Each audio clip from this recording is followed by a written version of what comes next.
Happy Sugar-Free Sunday! Today I am making a classical Sunday dinner for you guys. Growing up as Jellerminis, we always had Sunday dinner. It usually consisted of gravy and angel hair and all kinds of pasta. Today we're gonna healthify that a little bit. I'm gonna make my mama's meatballs. We're gonna do them a little bit healthier. And we're gonna replace the pasta with spaghetti squash. I'm gonna show you how to cut it and roast it. We're gonna make the meatballs from scratch. I'm gonna make a gravy. I know some of y'all call it sauce. In our family, we call it a gravy. So let's get started and I'll show you guys how we do it.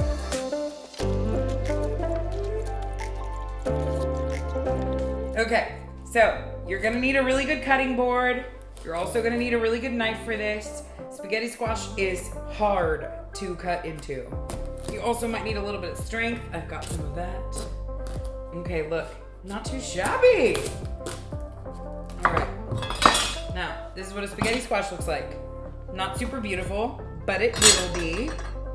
I need something to scrape the seeds out. So anytime you cook, you should have a garbage bowl set up. That way you can scrape all your seeds and skins from your veggies into it easily. You're not going back and forth to the garbage can 100 times. It wastes time and it hurts your back. So work smarter, not harder. You can cook spaghetti squash a couple of different ways. You could do it in your Instant Pot. It takes 10 minutes, it's magic, but I know not everyone has an Instant Pot. So today I want to use a method that is most accessible to everybody. So we're gonna do it in our oven. You need a sheet pan, which we have. It's lined in parchment paper.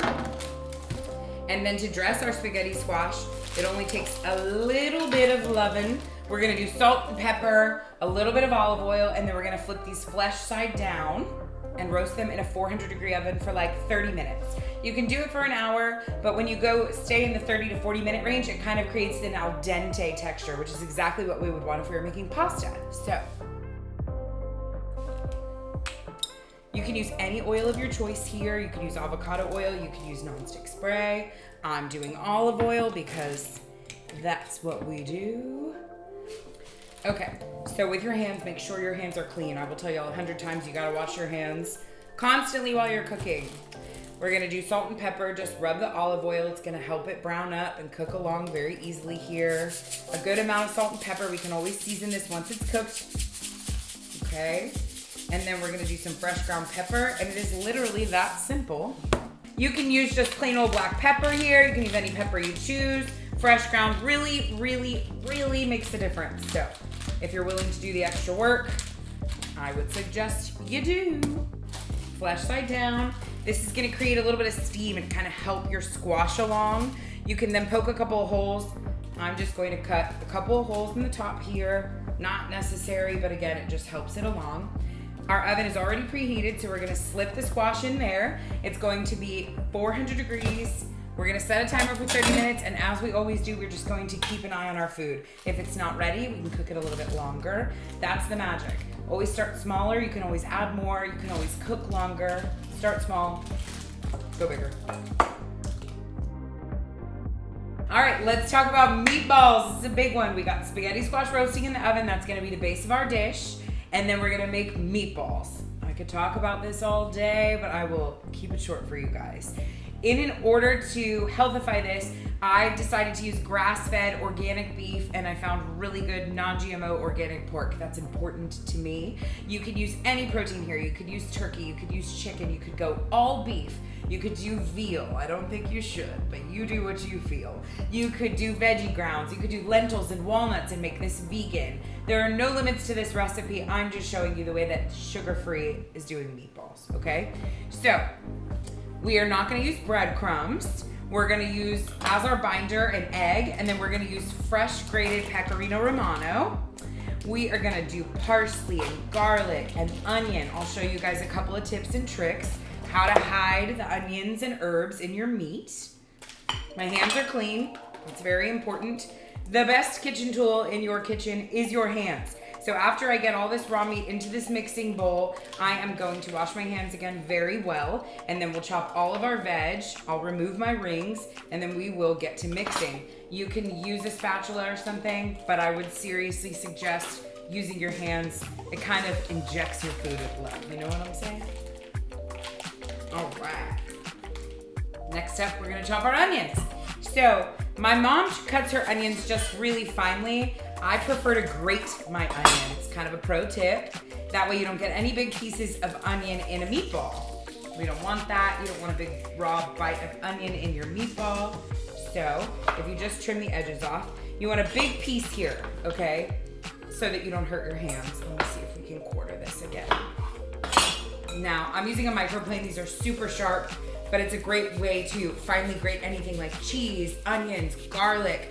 I always do ginger with this. We're not putting ginger in this recipe, but pro tip. We like a lot of onions, so I'm gonna do a whole half of an onion, then we'll reserve the other half for our gravy.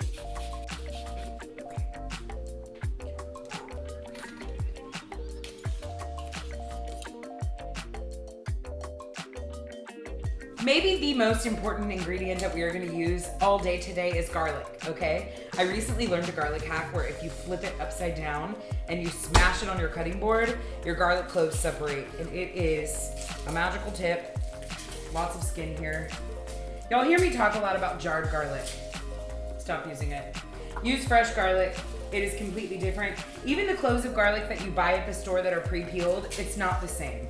They lose their magic. I'm telling you, trust me. If a recipe calls for 3 cloves of garlic, do 7. Don't do 3, okay? So we are gonna do essentially an entire head of garlic for our meatballs. There's a couple of different things you can do here. I prefer to just smash. It makes the peels come off super easy once you loosen it up. It takes a little bit of time sometimes, but I'm telling you, it is a labor of love that is worth every moment. So let's smash them all and then we'll peel them. Flying garlic. So we have a couple of options how we want to do garlic here. You could just smash it and run a knife through it. We could run it in a food processor. You could grate it on the microplane. Today, I'm gonna kind of make a garlic paste. So essentially, we're gonna mince it really well. Then we're gonna add a little bit of sea salt. And then you kind of, with the edge of your knife, I will show you, create a paste with your garlic so it can blend right into your meat mixture without any big chunks of garlic.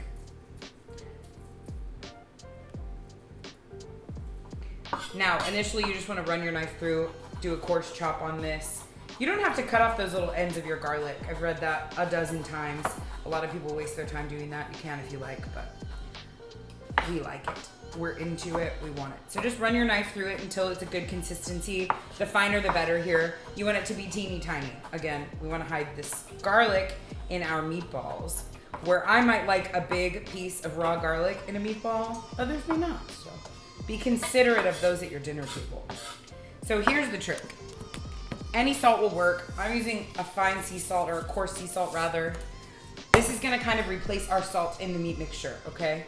So with the edge of a sharp knife, if you run your garlic against your board with the salt, it helps break it down, and then this creates a paste.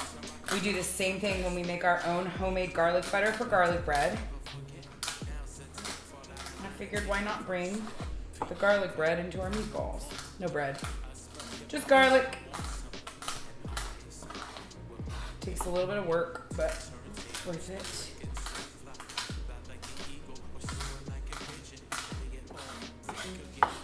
If it's not breaking down all the way, you just run your knife through it again. Hit it again. It smells so good. I wish you guys could smell the garlic here. Okay, beautiful.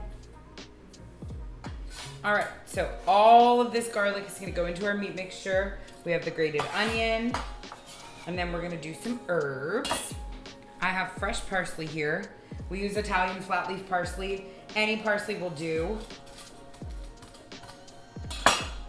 You could also do meatballs like Greek style. You could do lamb and use cilantro and all kinds of herbs. When you're chopping your herbs, you roll them up like this. It's called a chiffonade. Not that we're, fancy here, but it helps you cut all of your herbs at one time with less effort. So then you kind of just spin it around, do it again. You could leave this out if you don't like herbs, but it really helps make this a deeper dish. So we're gonna put herbs into our sauce. If you're in a crunch and you only have an hour to do this, herbs are a really good way to make soups and stews taste just better, like they've cooked all day. They're cheap, they're delicious, they're good for your body and your brain. Eat more herbs. Eat more greens in general. Okay, greens into our meat. Now, we already did salt with our garlic, so we're just gonna do some fresh ground pepper.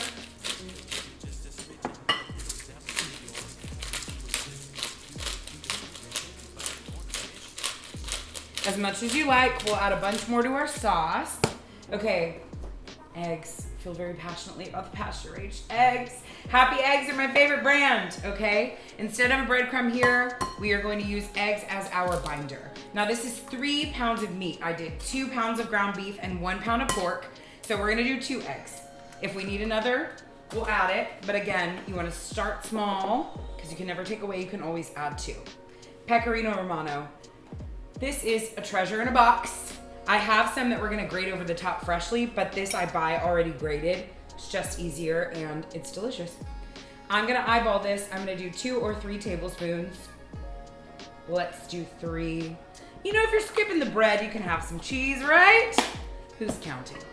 We'll do a good glug of olive oil in here just for good measure. Okay. And then I think that's it on our meatballs. I have no rings. I'm gonna wash my hands one more time and then we're gonna get to mixing.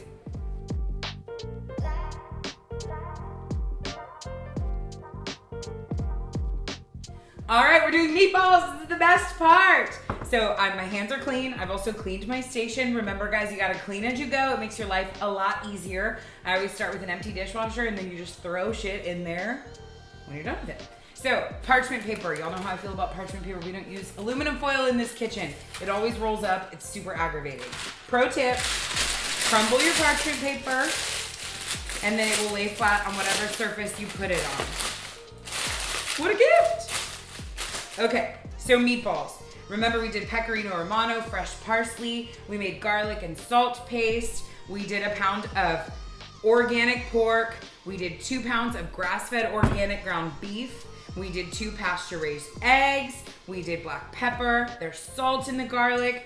You can kind of put anything you want in here, but keeping it simple is really the way to go because we're gonna put it in a delicious sauce. So traditionally, we fry our meatballs. That's my healthy out here. We're not gonna fry them. We're gonna brown them off in an oven, high temp. I think we're gonna do 425 for about 20 minutes. And then all the juice that comes off of our balls, we will then throw into our gravy, okay? The balls will then finish cooking in our sauce. It's gonna be a tomato-based sauce. We're gonna do mushrooms and all kinds of delicious stuff. Basil, fresh tomatoes, we have tomato paste, okay? Couple of things you wanna know about meatballs. You don't wanna overwork them. If you do this too much, your meatballs can get tough, okay? The other thing that's super important is you wanna taste your meatball mixture before you roll out a dozen balls, right? So we're going to make a teeny tiny meatball and then we will fry it on the stovetop so that we can taste and make sure everything's good. If we need to add salt, we add salt. If we need extra cheese, we need extra cheese. Usually I add more garlic, but I think we may have done just enough this time. So, see how it's coming together like this? Don't be intimidated by raw meat. If you're scared to touch it, you shouldn't be eating it. Who am I to say? Okay. It's looking pretty good. We really just want to make sure that that pork is incorporated with the beef. The beef is a much leaner cut than the pork is, so it's going to give us some good healthy fat in each and every ball. See here? Kind of just punch it down. I can feel my Nana here with me today. Sweet thing. She taught us how to make meatballs. Okay. So, this is what we're looking for. A big meatball. A large, giant meatball. I'm gonna wash my hands. Big pro tip, my mom's gonna be like, why'd you tell them that? But it's because I love you all and we love through food. So tiny frying pan, okay? Just take a tiny amount of the meat, make sure there's a good piece of garlic and onion and everything, flatten it helps it cook faster, okay? And just like this, we're gonna cook it in a frying pan and then we're gonna taste it. You will not have any trouble asking your friends to taste test your meatballs. Okay, so here we are, teeny tiny meatball. We're just gonna taste it and see if it's good, okay? Frying them really makes a difference because the grease that goes into it, oh my gosh, but sugar-free doesn't do greasy.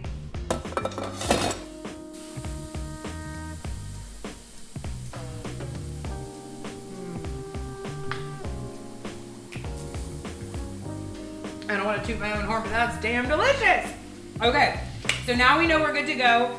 I'm gonna roll out a bunch of meatballs. We're gonna put them on the parchment paper. I'm gonna spray them down with avocado oil so that we don't get anything sticking, and we want the tops to brown. So, all right, so pro tip, before you roll meat or do anything like that, you can use an ice cream scoop. Again, we wanna use our hands because it puts more personality in it. Spray your hands with a little bit of olive oil, avocado oil, whatever your oil of choice is, and then that way, the meat doesn't stick. Magic! Okay, I had a very lengthy conversation with my mother about meatballs this morning, and she reminded me not to roll my meatballs too tight, and I'll tell you why. So when we drop these in the gravy, we want the gravy and the tomato sauce to kind of penetrate our meatballs. A couple of them might fall apart. You kind of get like a meat sauce in combination with your tomato sauce, which is just gonna be delicious on top of our spaghetti squash. So any size you want, you could do tiny meatballs, you could do huge meatballs, you could stuff your meatballs. Really and truly, they don't need anything. They're pretty perfect. Okay, so traditionally, when we make a gravy, it is an all-day process. You start with pork ribs. You can do beef braciole, which is like a thinly sliced beef that you stuff with herbs and garlic and grated cheese. It's so good. I'll do it for you guys one of these days. And essentially you get a big deep stock pot and you fry off your meatballs. You just brown them, you don't cook them through. You fry off your pork ribs and your braciole or whatever protein you're gonna put into your sauce, and then you remove it. And then you build your sauce with onions and garlic and tomatoes and anything you want to be in your gravy, and you let that cook all day. Your meat becomes fall apart tender, but I wanted to do something that was a little bit easier, a little more accessible to just kind of do on an afternoon or, you know, for dinner on a weeknight. And this can be done really quickly. You can cook your meatballs all the way through in the oven. You could use a jarred marinara. I won't judge you. What I will say is, if you're gonna use something jarred that is already made, just jazz it up. Add some garlic to it, add some onion, do some fresh herbs. It'll change the entire profile and nobody will really know that you cheated. That is cheating, by the way. So, see how this is coming together? I'm hoping we can get a solid dozen out of these, but there are no rules in the kitchen, remember that.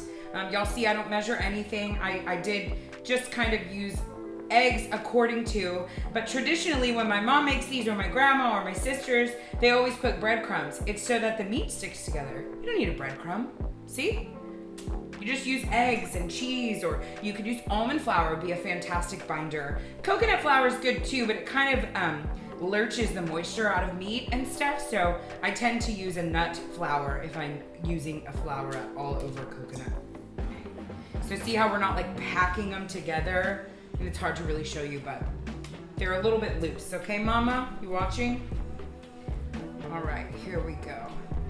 And then we are gonna have one extra. Get all this goodness off the side. All right. And we're just gonna find a home for this little guy. They're twins, like me and Scooty. Okay, that's it.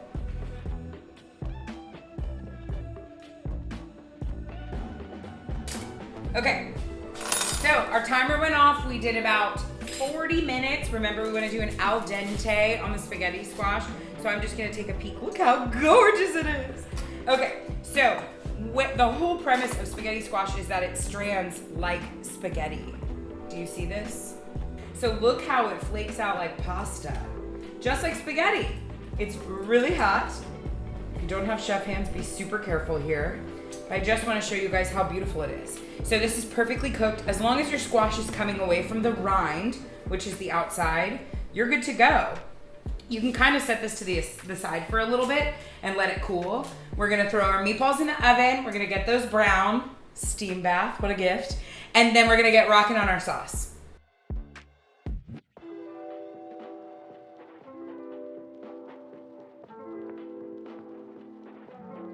Okay, meatballs.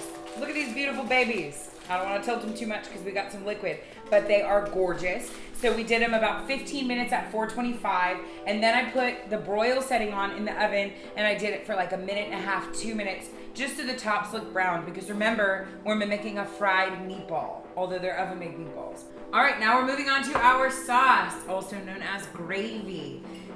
We don't always use mushrooms, but they are like one of my favorite foods. So I'm going to add baby portobello mushrooms into my sauce today. We're gonna do garlic and onion. So this is super important. Again, to do a quick sauce, but make it taste like it has been cooking all day. These are little bitty things that you can do to really change the flavor of your gravy. So we're gonna do onion, we're gonna do more garlic, we're gonna do mushrooms. I have tons of herbs. I have fresh bay leaves, we have fresh oregano, we have fresh basil. We'll save our fresh herbs to the end. We also use a little bit of dried Italian seasoning. I think it's just a blend of thyme, oregano, basil. Let me fact check myself and look at that. But we're gonna chop up our mushrooms. I wanna chop all my veggies at one time so we can be done with that. The first thing we're gonna start with is onions and garlic. We're gonna cook it down in a little bit of olive oil. We're gonna cook those down till they're translucent. Then we'll throw in our mushrooms, let those get a little bit browned. Then we're gonna do our sauce. So I personally like to use whole tomatoes that we then crush ourselves with our own hands. I'm also gonna throw in some fresh tomatoes because we use what we have in this kitchen, and I have an abundance of beautiful ripe vine tomatoes. We're also going to do a Parmesan rind. This is so important. This is the biggest tip and trick I will ever tell you guys about. In a chicken noodle soup, in a gravy, in an Italian dish. It is the end of the Parmesan wheel. It's like $2. They save it in saran wrap. It is a game changer of flavor, okay? You kind of just sink that into your tomato sauce, and while everything's cooking down, it changes the entire game, okay? We're gonna chop an onion. Does everyone know how to chop an onion? This is how I chop an onion. If you know a different way, do it. But this seems to be great for me. There's a thick skin on an onion. I always just discard that. Into my garbage bowl.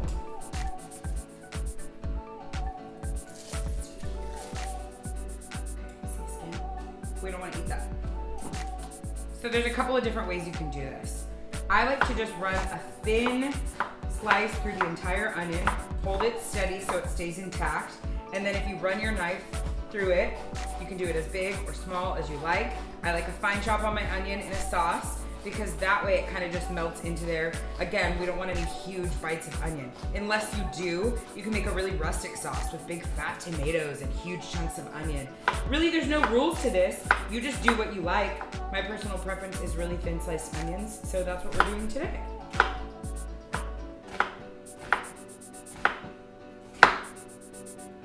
Just don't cut your hand off. That's really the only rule.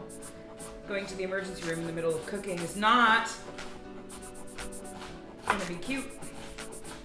All right. And then any odds and ends that don't get chopped up perfectly, like you can see here, I missed a couple of pieces. You just grab those, pull them to the side. You can always run your knife through them again.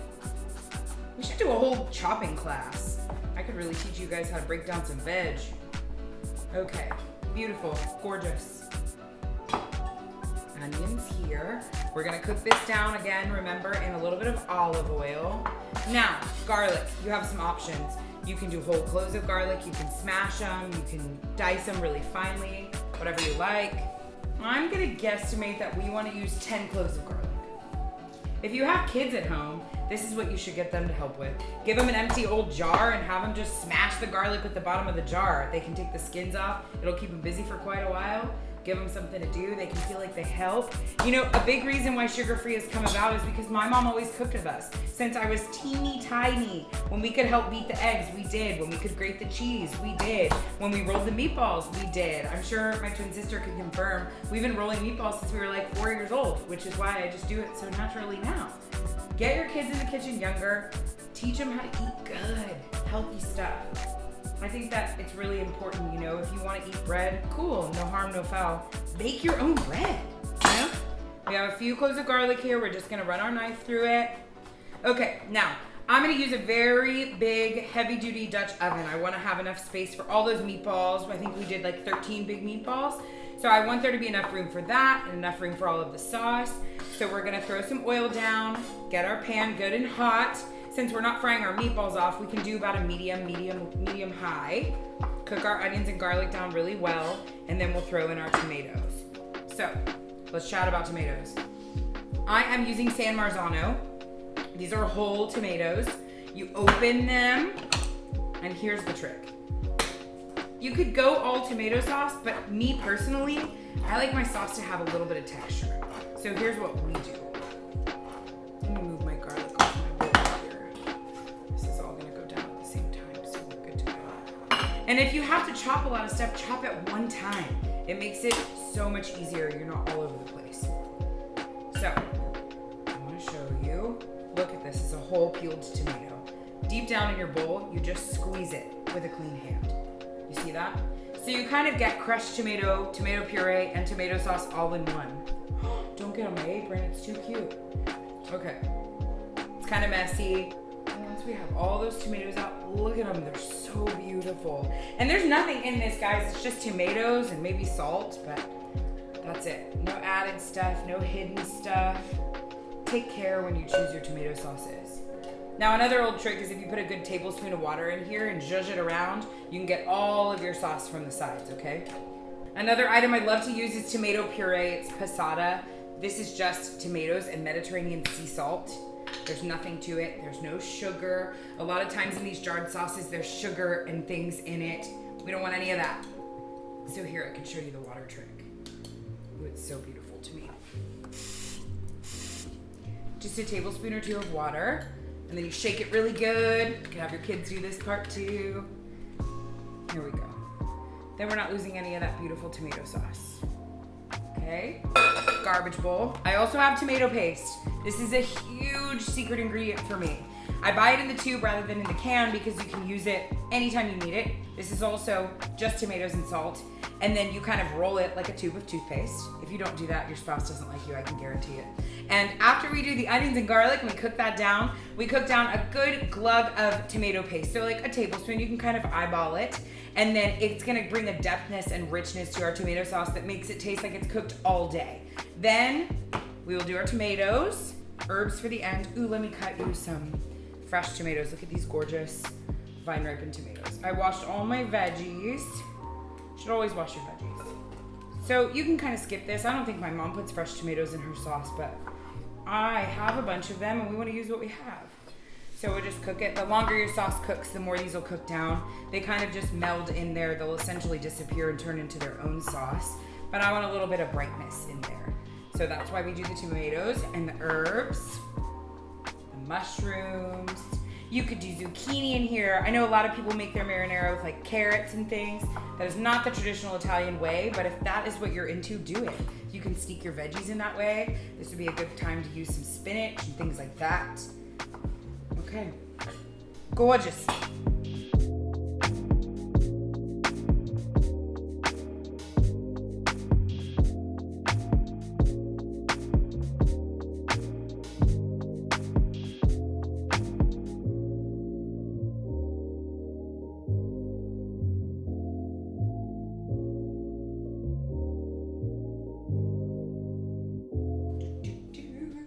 Okay, Sunday dinner's ready, y'all.